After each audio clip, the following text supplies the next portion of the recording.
ہم سب کی سعادت اور خوش بختی ہم اور آپ سبیل الہدا کے سالانہ اجلاس میں شرکت کر رہے ہیں۔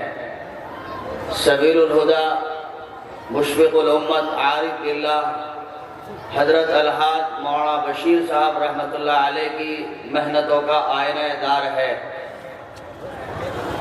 اور ساتھ میں ان کے نیک صالح اولاد آج کے اس اجلاس کے ناظم مولانا مفتی محمد طیب صاحب قاسمی اور سبیل الہدا کے محتمم و ذمہ دار حضرت مولانا محمد عرفان صاحب قاسمی دعوت برکاتہم، ان حضرات کی محنتوں کا شاہکار ہے۔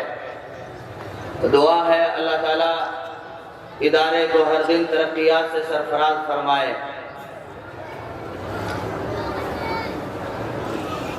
قرآن حکیم میں اللہ تعالیٰ نے ارشاد فرمایا، اس دن کو یاد کرو جب نہ مال کام آئے گا نہ اولاد کام آئے گی۔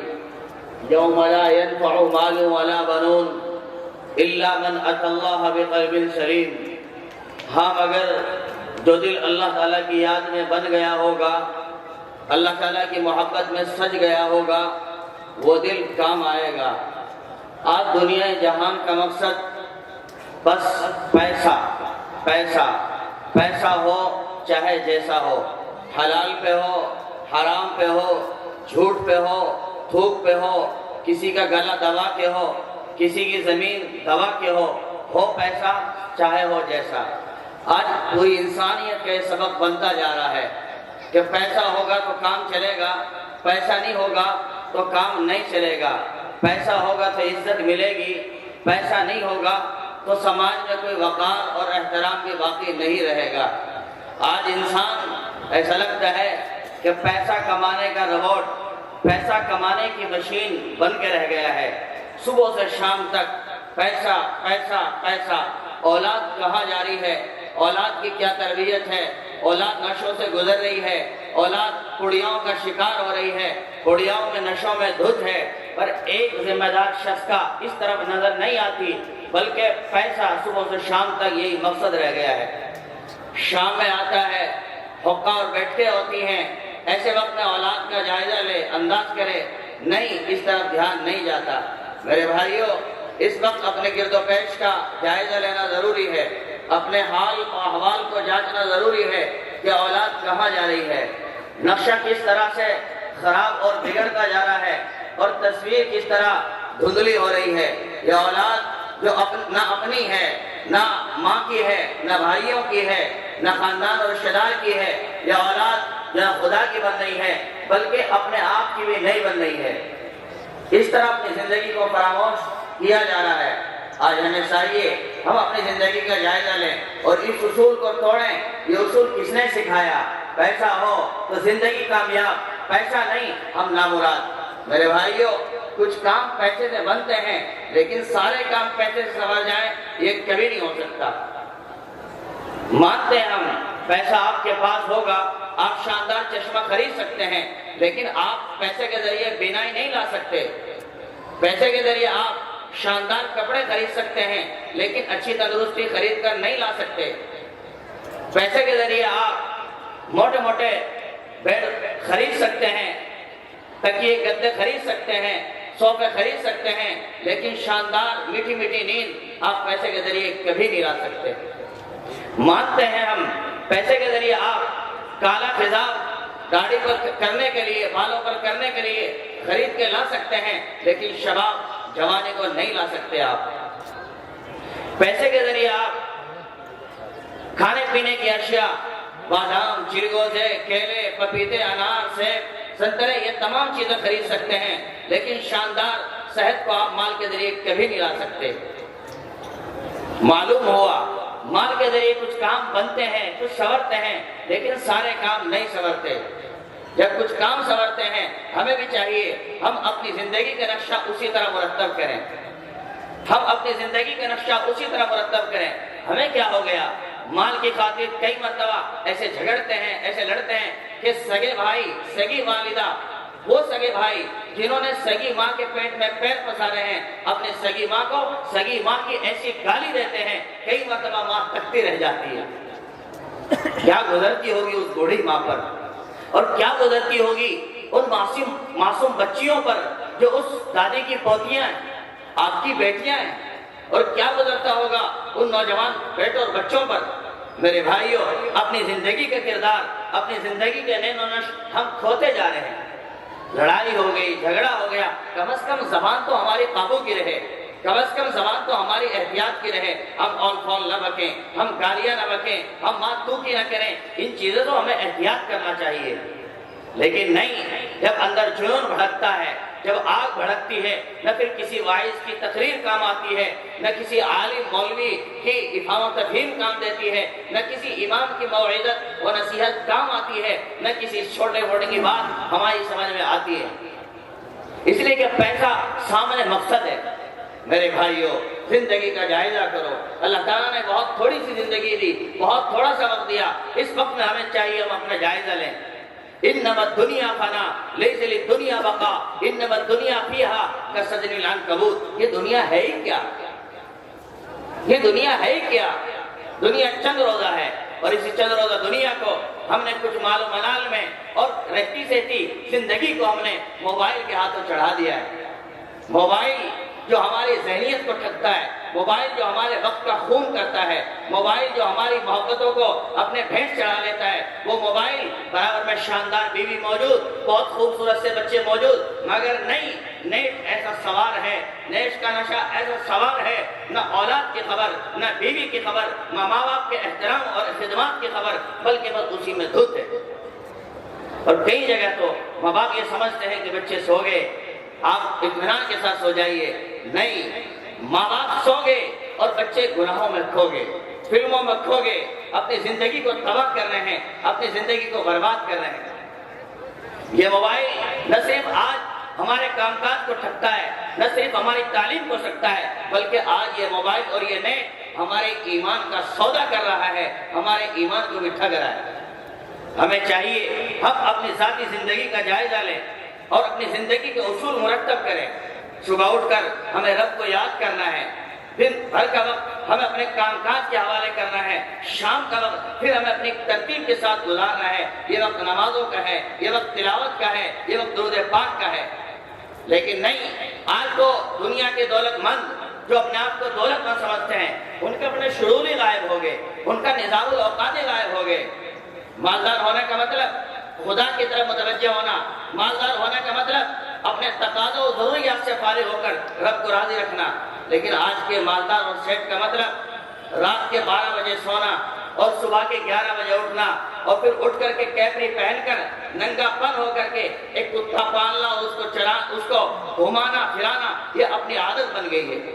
اور ہم سمجھتے ہیں یہی ڈیفینیشن، یہی کنڈیشن مال کی ہونی چاہیے اور ایک مالدار کی۔ یہ مالدار ہونا نہیں میرے بھائیو، ہم مالدار نہیں، ہم تو چوکیدار ہیں، چوکیدار۔ ہم چوکی کرتے ہیں پولیس تھانے کے لیے، ہم چوکی کرتے ہیں مقدمات کے لیے، ہم چوکی کرتے ہیں باہمی جھگڑوں کے لیے، ہم چوکی کرتے ہیں ایک دوسرے پر حملہ آور ہونے کے لیے۔ اس کو تو چوکیداری کہا جائے گا۔ مالدار کو اس کو کہتے ہیں اپنے تقاضے بھی پورے کرے اور اداروں اور مکاتب و مدارس کا بھی خیال رکھے۔ مالدار کو اس کو کہا جاتا ہے اپنی ذاتی زندگی، اپنی پرسنل زندگی کے اندر حالات میں گدگدی پیدا نہ کرے، اس کو کہا جاتا ہے۔ لیکن نہیں، ان تمام تر چیزوں کو ہم بھول گئے اور اپنے ذاتی اصول ہم نے گھڑ لیے ہیں، اور ان اصولوں کے مطابق اپنی زندگی بسر کرنا ہم یہ سمجھتے ہیں کامیاب زندگی ہے۔ اسی دنیا میں، اسی کائنات میں وہ لوگ رہ کے گئے جنہوں نے اس دنیا سے، اس مال سے آخرت کو سنوارا اور اپنے رب کو راضی کیا۔ سلطان مراد رحمۃ اللہ علیہ ترکی کے ایک بہت کامیاب صدر گزرے ہیں۔ اللہ اکبر، کیسی مثالی زندگی، کیسی شاندار زندگی اور کیسی جاندار زندگی انہوں نے گزاری، پوری دنیا کے لیے ایک نمونہ اور ایک عبرت بن کر چلے گئے۔ یہ ڈھنگ سے زندگی گزارتے تھے، ان لوگوں نے نقشہ پایا زندگی گزارنے کا۔ تو سلطان مراد رحمۃ اللہ علیہ مصر کے حاکم ہیں، رات آتی ہے، وزٹ پہ نکل جاتے ہیں، گھومنے نکل جاتے ہیں، میری رعایا کا کیا حال ہے، کس انداز میں زندگی بسر کر رہی ہے، کیا کھاری، کیا کمائی، کیا پھیری ہے۔ چنانچہ راتوں کا جائزہ کرتے، حالات کو دیکھتے اور پھر صبح کے وقت میں ان کی مدد کرتے اور ان کا خیال رکھتے۔ یہ انہوں نے اپنی زندگی کا سسٹم بنایا تھا۔ ایک رات سلطان مراد رحمۃ اللہ علیہ نکلے چلے جا رہے تھے روڈ پہ، دیکھا راستے کے قریب ایک شخص دھت پڑا ہوا ہے۔ آپ نے سمجھا یہ شراب میں دھت ہے، نشے میں دھت ہے۔ آپ قریب گئے، اس کے چہرے مرے کو دیکھا اور لوگوں سے پوچھا بھائی جانتے ہو یہ آدمی کہاں کا رہنے والا کون ہے؟ لوگوں نے کہا ہم نہیں جانتے کون ہے، یہ تو شراب میں دھت پڑا ہے، نشے میں مست ہے، آپ کو اس کی کیا خبر، آپ اپنا کام کرو۔ کہ نہیں پھر بھی دیکھنا تو چاہیے، کوئی صاحب ایمان ہے، کسی کا باپ ہوگا، کسی کی اولاد ہوگی، اس کی خبر گیری تو کرنی چاہیے انسانیت کے ناطے۔ چنانچہ لوگ آئے گئے اور دیکھا، جائزہ کیا، بتایا یہ تو دور پار خلا محلے کا رہنے والا آدمی ہے اور بہت خراب اور گندا آدمی ہے، نشہ کرتا ہے، گناہ کرتا ہے، بدمستوری زندگی گزارتا ہے، آپ اس کی خبر، اس کی فکر مت کیجیے۔ چنانچہ رات کا وقت تھا، نہیں سمجھتا تھا کوئی یہ ہمارے ملک کے صدر ہیں، وزیر اعظم ہیں، کوئی نہیں جانتا تھا، کوئی خبر نہیں تھی۔ آپ نے کہا میرے اندر خیر خائی ہے، میں آپ سے کہتا ہوں اس کو اٹھائیے اور ذرا چوراہے تک لے کے چلیں تاکہ اس کی پہچان کی جا سکے، یہ ہے کون اور کہاں کا بسنے والا، اور اس کے دروازے تک پہنچایا جا سکے۔ کہا ٹھیک ہے ہم آپ کی مدد کرتے ہیں اس سلسلے میں۔ چنانچہ لوگوں نے اٹھایا اور لے کے چلے، چوراہے پر آئے، وہاں پھر ایک صدا لگائی گئی تو چند ایسے لوگ گزرے جن کو جاننے اور پہچاننے والے تھے، انہوں نے کہا ہم ہو بہو اس کو پہچانتے ہیں اور گھر تک چھوڑ کر آئیں گے، آپ چلیے ذرا۔ چنانچہ گھر لے جایا گیا، اٹھایا گیا، گھر کا دروازہ بجایا گیا، اندر سے آواز آئی، پوچھا کون اور کس لیے آئے؟ کہا تمہارے گھر کا آدمی ہے، ذرا اس کو سنبھالو۔ چنانچہ جب اس کو اس عالم میں پڑا ہوا پایا، بچوں نے دیکھا ہمارے ابو ہیں، والد ہیں، تو دیکھتے ہی منظر ماحول بدل گیا، رونے پتانے کی حالات بن گئے اور آہو فغان شروع ہو گئی، محلہ پڑوس اکٹھا ہوتا گیا اور لوگ باہر بیٹھنے شروع ہو گئے۔ سلطان مراد رحمۃ اللہ علیہ اپنا قیمتی وقت لے کر بیٹھے رہے، حالات کا جائزہ لیتے رہے کہ ہوتا ہے کیا۔ لوگ آتے گئے، بھیڑ بنتی گئی اور جیسے آدمی ہوتا ہے ویسے احوال سنائے جاتے ہیں۔ لوگ کہنے لگے بہت برا آدمی تھا، شراب پیتا تھا، نشہ کرتا تھا، کالا منہ کرتا تھا، دنیا کو گالی بکتا تھا، انتہائی خراب آدمی تھا۔ اور لوگ آئے، انہوں نے کہا یہ شرابی نہیں، یہ تو زنا بھی کرتا تھا، عیاشی بھی کرتا تھا، اس کا سارا وقت اس میں گزرتا تھا۔ طرح طرح کی لوگ باتیں کرتے رہے، بالآخر اس کو غسل دیا گیا، کفنایا گیا اور دفنانے کے لیے لے جایا گیا، دفنا دیا گیا۔ ایک دو دن کا حصہ اور وقت گزرا، سلطان مراد رحمۃ اللہ علیہ پھر اسی رات میں اسی ترتیب کے ساتھ اپنے گھر سے نکلے اور اس مرحوم کے گھر پر جا کر دستک دی۔ اولاد باہر نکلی اور پوچھا کون اور کیوں آئے؟ کہا میں ایک مسافر ہوں اور مجھے چند باتیں آپ کی والدہ سے کرنی ہے۔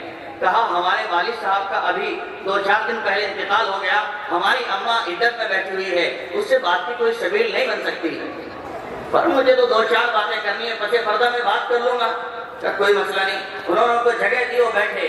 کہا مجھے بھی آپ کو 2-4 باتیں کرنی ہیں آپ کے شوہر کے بارے میں۔ کہا کیجئے۔ کہا آپ کے شوہر کی زندگی بہت عجیب و غریب سننے کو ملی ہے، میں کئی دن پہلے بھی یہاں آیا تھا، لوگ تبصرے کر رہے تھے کہ بہت خراب اور گندا آدمی تھا، معاملات کا بہت گندا آدمی تھا، نیکیوں کے لحاظ سے بہت بد آدمی تھا، زنا کرتا تھا، شراب پیتا تھا، نشے کرتا تھا۔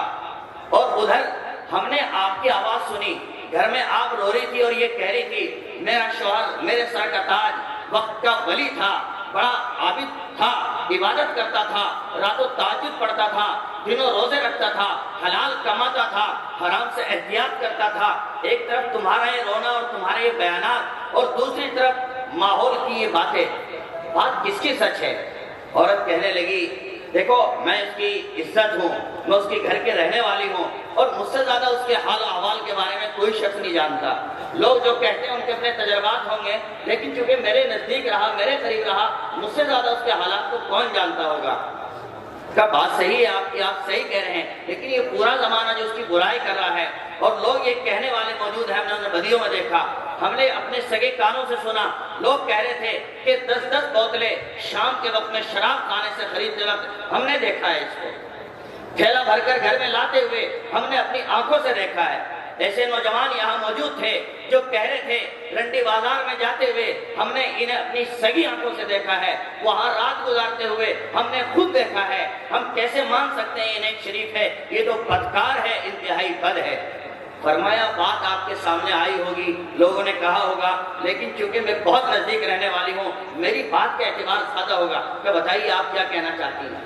کہ لوگ جو آپ سے کہہ رہے ہیں وہ شراب پیتا تھا، 10 بوتلیں خریدتا تھا، یہ بات سچ ہے، میں بھی اس کی تائید کرتی ہوں۔ لیکن معاملہ یہ تھا کہ وہ دن بھر کماتا، شام کے وقت میں آتا، پیسوں کی ترتیب بناتا، یہ پیسے عمرہ حج کے لیے ہیں، یہ پیسے گھر کے لیے ہیں، یہ پیسے خدا کی راہ میں لٹانے کے لیے ہیں، یہ پیسے غریبوں کی مدد اور ہیلپ کرنے کے لیے ہیں، الگ الگ تقسیم کرتا اور اللہ سے دعائیں بھی کرتا تھا، پیارے رب میری کمائی بہت تھوڑی ہے، میں کام بہت زیادہ کرنا چاہتا ہوں، اسباب تھوڑے سے ہیں، اس تھوڑے پیسے میں آپ برکت ڈال دیجئے اور مجھ سے کام لے لیجئے۔ تو پھر 2-4 دن کا وقت گزرتا، شام کے وقت میں وہ متعینہ پیسے لیتا اور شراب خانے پہ جاتا اور وہاں جانے کے بعد شراب کی بوتلیں خریدتا، ٹھیلا بھرتا، گھر میں لاتا، شام ہوتی مغرب ادا کرتا، بعد مغرب کھانے سے فارغ ہوتا اور پھر عشاء کی نمازیں ادا کر کے معاملات پڑھ کے جب دیکھتا دنیا اپنے گھروں میں جا چکی، آرام کے لیے لیٹ چکی، کوئی باہر باقی نہ ہوتا، تو پھر ٹھیلے کو اٹھاتا اور ایک ایک بوتل کو نکالتا اور ایک ایک بوتل کو توڑ کر نالی میں بہاتا اور یہ کہتا، پیارے رب میرے اندر اتنی طاقت اور ہمت تو نہیں میں پوری دنیا سے شراب ختم کر دوں، یہ دنیا کے شراب خانوں کو مٹا دوں، ہاں میرے رب میں اتنا ضرور کر سکتا ہوں، چند بوتلیں خرید کر کے انہیں نالی میں بہا سکتا ہوں تاکہ کچھ صحابہ ایمان کا ایمان بچ سکے، کچھ لوگ بچ سکیں کہ جن کے بچے یتیم نہ بنے، ان کی بیوی بیوہ نہ بنے، میں ان کی عزتوں کی حفاظت کے لیے، ان کی خدمت کے لیے یہ بہاتا ہوں۔ اللہ جی میری اس عبادت کو آپ اپنے دربار میں قبول فرما کر میرے لیے نجات کا راستہ نکال دیجیے۔ اللہ اکبر کبیرہ۔ ایسے بھی لوگ کائنات میں ہوتے تھے، کئی مطلب تھا میرے شوہر کا شراب خریدنے کا اور اس کا، تو وہ دنیا، سلطان مراد نے کہا وہ دنیا جو کہری ہے، وہ دنیا جو کہری ہے، راتوں کو زنا کرتا تھا، زنا کے اڈوں پہ جاتا تھا، سودا کر کے آتا تھا، کہ وہ بات بھی سنو، یہ بات سچ ہے، وہ گھر سے نکلتا، مجھ سے پوچھتا اور ان مقامات تک جاتا جہاں رنڈیاں رہتی ہیں، جہاں گناہ کا بازار کرنے والی رہتی ہیں، لیکن ان سے معاملات طے کرتا اور ان کی رقم طے کرتا، ادا کرتا، مثلا ان سے سودا کرتا، تمہاری رات کی قیمت کیا ہے؟ وہ کہتی میری ایک رات کی قیمت مثلا 10,000 روپے ہے، 20,000 روپے ہے، فرمایا متعینہ رقم ان کے حوالے کرتا اور رقم دے کر کے ان سے کہتا تھا میں نے تمہاری رات خرید لی، اب یہ رات میری ہو گئی ہے، لہذا اب تم ایک کام کیجئے، تم اپنے گھروں اور حجروں کے اندر بند ہو جاؤ، مجھے مسلح دے دو، لوٹا دے دو، کہ انہیں گھر میں بند کر دیتا اور باہر برآمدے کے اندر مسلح بچھاتا، لوٹا لیتا، وضو کرتا اور 2 رکعت کی نیت باندھتا اور اللہ اللہ کرتا اور تلاوت کرتا اور سجدے میں جا کر پھر رب کے حضور گر گڑاتا، پیارے رب میرے اندر یہ ہمت نہیں میں پوری دنیا سے عیاشی ختم کر دوں، پوری دنیا سے زنا کو ختم کر دوں، ہاں البتہ میں اپنی رقم کے ذریعے اتنا ضرور کر سکتا ہوں کہ ان چند کو بچا سکتا ہوں، ان کی ایمان کی حفاظت کرتا ہوں۔ اللہ جی آپ میرے اس عمل کو قبول فرما لیجئے اور اسے میرے لیے آخرت میں ذخیرہ بنا دیجئے۔ اللہ اکبر کبیرہ۔ میرے بھائیوں اسی دنیا میں وہ بھی مالدار گزرے ہیں جنہوں نے اپنے مال کے ذریعے اتنے محتاط انداز میں اپنی زندگی کو بسر کیا اور سینکڑوں کے ایمان کی حفاظت کی، ان کی جان کی حفاظت کی، ان کی عزت کی حفاظت کی۔ آج میرے بھائیوں مال کا کچھ مطلب، مالدار کا کچھ مطلب غلط ہی سمجھ میں آ گیا ہے۔ دیر رات تک جاگنا، صبح کتا پالنا اور اسے گھمانا اور کیپری پہن کر ننگا پن ہونا اور معاشرے میں دکھانا اور 11-12 بجے تک آنکھیں کھولنا اور اہل مدارس، مکاتب، حفاظ اور علماء، ائمہ ان کو گالیاں بکنا، دعوت تبلیغ کے لوگوں کو برجرہ کرنا، یہ آج نیا اسٹائل ہے جس کے ذریعے ہم اپنی آخرت کو تباہ و برباد کر رہے ہیں۔ اللہ تعالی ہمیں سمجھ فراست عطا فرمائے اور انتہائی دانش مندی کے ساتھ اس دنیا میں اپنی زندگی گزارنا، اپنے مال کو طریقہ کار کے ساتھ خرچ کرنا، اس کا نظام مرتب کرنا، اللہ تعالیٰ اس کی توفیق عطا فرمائے۔ وآخر دعوانا ان الحمد للہ رب العالمین۔